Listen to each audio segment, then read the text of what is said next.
కాక present time వచ్చి 12:08 అవుతుంది. ఎర్నింగ్స్ వచ్చి 650 రూపీస్ అయితే కంప్లీట్ అయిపోయింది.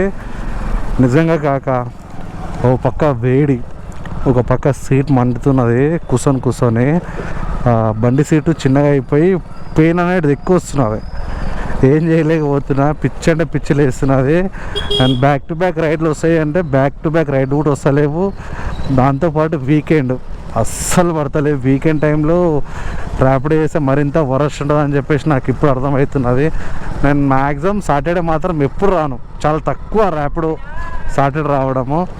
సో కొంచెం మనకు అమౌంట్ అవసరం ఉంది కాబట్టి వస్తున్నా, బట్ అయినా సరే టైం వేస్ట్ అవుతుంది కాక నిజంగా రైడ్లు బ్యాక్ టు బ్యాక్ అసలు పడతాను లేవు. సో ఇప్పుడు నేను గచ్చిబౌలి సర్కిల్ ఉంది కదా, ఆ సర్కిల్ దగ్గరకు పోతా, ఆడ నుంచి మధ్యన కూడా ఒక రైడ్ వేసుకొని వెళ్ళిపోతా. మరి ఇంత ఘోరంగా రైడు పడకపోవడం ఏంది అర్థమవుతలేదు కాక. సిచ్యువేషన్ అంతే, ఏం చేయలేం. బ్యాడ్ డే అన్నమాట మనకు. 3-4 డేస్ నుంచి చాలా బ్యాడ్ డే. ఇక ఏమో భయ్, ఎండాకాలంలో కొంచెం జాగ్రత్త అయితే ఉండండి.